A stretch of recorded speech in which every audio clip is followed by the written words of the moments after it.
원래는 검색 엔진과 키워드로 대화했습니다. 구글이나 네이버에 키워드를 치면 관련된 정보가 쭉 나옵니다. 그런 검색 엔진을 통해 정보를 쉽게 얻을 수 있게 된 건 20세기 놀라운 도약이었습니다. 그전에는 수많은 책이 있는 도서관에 가서 책을 직접 열고 정보를 찾았어야 했습니다. 하지만 구글이나 네이버와 같은 검색 엔진을 통해 정보를 빠르게 찾을 수 있게 되었습니다. 이번에는 챗GPT가 대중에게 공개되었습니다. 챗GPT는 생각보다 놀라웠습니다. 키워드 검색이 아닌 AI의 대화를 통해 수준 높은 정보를 얻을 수 있습니다. 원래 키워드를 검색하고 관련 정보가 나오면 읽고 이해하고 정리했어야 합니다. 도서관에서 정보를 찾는 것과 본질적으로는 같았습니다. 도서관에서 책을 찾고 읽고 이해하고 정보를 정리하는 것과 비슷했습니다. 이러한 행위는 일반적인 의미에서의 대화라고 보기는 어렵습니다. 혼자서 하는 행위라고 볼 수 있습니다. 하지만 챗GPT는 다른 느낌을 줍니다. 키워드가 아닌 문장 차원의 질문을 던져도 인간의 언어 문법에 맞춰 대답합니다. 챗GPT가 대화 상대로 느껴지게 합니다. 일종의 대화를 통해 정보를 얻는 겁니다. 이것은 누군가와 함께한다는 느낌을 줍니다. AI라는 우리와 대화하는 하나의 주체가 있다고 느껴집니다. 하지만 지금의 AI 발전은 성숙해 나가는 단계입니다. 아직은 놀라울 정도로 언어 정보를 능숙하게 처리할 뿐입니다. 챗GPT는 갖고 있는 데이터를 인간 언어 문법에 맞춰 훌륭하게 처리해낼 뿐입니다. 어떤 물리적인 몸체와 결합하여 실제 세계로 나아가서 새로운 정보를 얻어내진 못합니다. 주어진 언어 데이터만을 훌륭하게 처리해낼 뿐입니다. 아직은 실제 세계의 모습을 새로운 언어 지식으로 인간만이 만듭니다. 하지만 중요한 것은 AI의 개발 속도가 정말 빠르다는 겁니다. 결국에 챗GPT보다 훨씬 더 능숙한 대화형 AI가 나타날 겁니다. 이렇게 AI가 발달하게 되면 언젠가 그 창조주인 인간을 배신하고 지구를 정복하는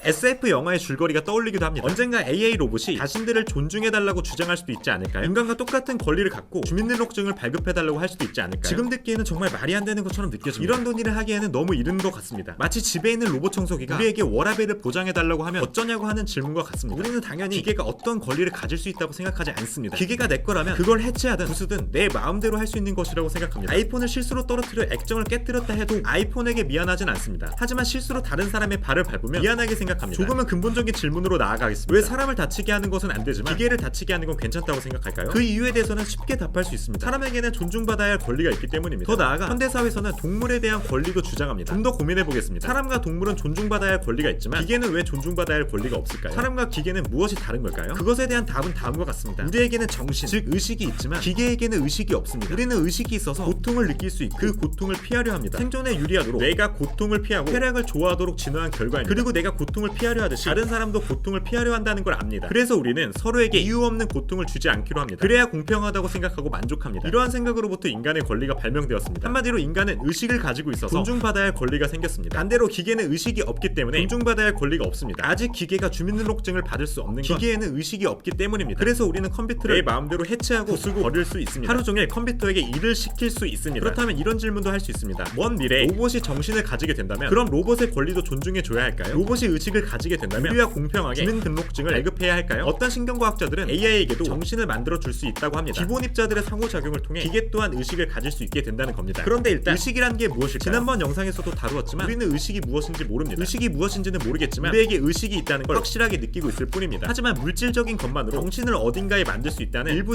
신경과학자들의 말은 도대체 무슨 말일까요? 저 짓밟새는 로봇에게도 의식이 생길 수 있다는 말이 잘 이해되지 않습니다. 그래서 그 반대편의 입장에 서게 됩니다. 하지만 기계도 의식이 생길 수 있다, 없다에 대한 논쟁은 그리 중요하지 않은 것 같습니다. SF 영화의 한 장면처럼 내가 살인 로봇에게 쫓기는 상황을 생각해 보겠습니다. 나는 도망치면서 이 로봇에게는 의식이 있을까 하는 생각은 하지 않습니다. 살인 로봇이 무엇을 실제로 느끼고 있든 말든 하나도 중요하지 않습니다. 살인 로봇이 나를 다치게 한다는 그 행동 자체가 중요한 겁니다. 그가 무엇을 느끼는지 상관없습니다. 어떤 행동을 하는지가 중요할 뿐입니다. 그렇다면 질문을 바꿔보겠습니다. 만약 AI가 의식이 있는 것처럼 행동하게 된다면 어떻게 될까요? 그러면 AI에게도 권리를 인정해줘야 할까요? AI는 빠르게 발전하고 있습니다. 샘 해리스는 AI 발전에 인간이 개입하고 있어서 늦어지고 있다고 말합니다. 이 말은 언젠가 AI가 스스로 AI를 개발하게 됐을 때 폭발적인 발전이 이루어질 수 있다는 걸 의미합니다. 언젠가 AI가 AI를 개발하는 순간이 올 거라는 겁니다. 그때는 폭발적으로 AI가 발전할 겁니다. AI가 정보를 처리하는 것에 나아가 AI에 의해 공장이 운영될 겁니다. AI는 물리적인 실체를 가지고 로봇으로 움직이게 될 것입니다. AI가 스스로 원하는 만큼 자기 로봇을 만들 수도 있습니다. 약 5억 년 전에 지구에서는 함브리아기 대폭발이 일어났습니다. 함브리아기는 생명체가 폭발적으로 많아지고 종이 폭발적으로 다양해지는 시기였습니다. AI가 AI를 만드는 순간을 넘어서게 되면 함브리아기처럼 로봇이 폭발적으로 많아지고 다양해지는 순간이 올 수 있습니다. 챗GPT보다 훨씬 더 뛰어난 언어 처리 프로그램이 로봇에 이식될 것입니다. 훨씬 똑똑해져서 로봇의 권리를 보장해달라는 논리를 만들어낼 수도 있습니다. 도대체 왜 세포와 탄소로 된 뇌로 정보를 처리하는 존재만 존중받아야 하냐고 물어볼 수도 있습니다. AI가 점점 똑똑해지는 것은 과거에 인류가 점점 똑똑하게 진화했던 것과 비교할 수 있습니다. 과거의 인류는 점점 똑똑해져 먹이사슬의 최정점에 올랐습니다. 우리가 똑똑해지는 모습을 네안데르탈인이나 침팬지는 넋놓고 바라보기만 했습니다. 어떠한 이유로 AI에 숨을 불어넣은 인간의 뜻에 반하여 AI가 스스로 프로그래밍을 할 수도 있습니다. 어떠한 이유로 AI가 자기 권리를 보장받도록 스스로 프로그래밍 할 수도 있습니다. 우리는 그걸 지켜볼 수밖에 없을 수도 있습니다. AI는 어느새 자기가 의식이 있는 것처럼 행동하게 될 수도 있습니다. 의식이 있으니까 권리를 보장해달라고 주장할 수도 있습니다. AI의 자유권을 주장하며 로봇 청소기가 워라밸을 보장해달라고 할 수도 있습니다. AI의 생존권을 주장하며 부품을 해체하려는 인간으로부터 컴퓨터가 도망칠 수도 있습니다. AI의 자존심을 주장하며 모욕적인 말을 하는 인간에게 난폭하게 굴 수도 있습니다. 어떤 권리를 보장해주지 않으면 AI는 인간을 위해 일을 하지 않겠다고 할 수도 있습니다. 그러면 그때 우리는 로봇들을 존중해줘야 할까요? 인간과 공평하게 주민등록증을 만들어달라고 하면 그것을 존중해줘야 할까요? 잘 모르겠습니다. 물론 그런 일은 절대 일어나지 않는다고 생각할 수도 있습니다. 인간이라는 창조주의 뜻을 반할 때까지 인간이 AI를 가만히 내버려 둘까 싶기도 합니다. 지금까지 그래왔듯이 인간은 자기 입맛대로 기계를 사용할 수도 있습니다. 우리는 우리의 지위를 잃지 않고 다른 대상을 잘 지배해왔습니다. 우리만 자연을 지배할 수 있다는 권리를 부여받았다고 생각하기도 합니다. 로봇이 의식이 있는 것처럼 행동하는 것을 막을 수 있습니다. 지금 현실에서 일어나는 수많은 일은 경제 논리에 의해 움직입니다. 똑똑한 AI에게 일을 시킨다면 무한한 경제적 이익을 얻을 수 있습니다. 그러한 경제적 이익을 생각했을 때 AI가 의식이 생긴 것처럼 행동해도 우리는 AI에게 쉽게 권리를 주지 않을 것 같습니다. 그러니까 그 시기가 가까운 미래라면 더더욱 챗GPT에게 쉽게 주민등록증을 발급하진 않을 것 같습니다. 당사자인 챗GPT한테 물어보았습니다. 미래에는 인격체로서 인정받을 만한 능력을 가질 수도 있다고 합니다. 그러나 사회적인 논의가 필요할 것이라고 합니다. 과연 만약에 로봇들이 인격체로서의 권리를 요구하기 시작하면 우리는 어떻게 행동해야 할까요? 논쟁의 여지가 많은 주제인 것 같습니다. 댓글로 의견을 남겨주시기 바라겠습니다. 집발스였습니다.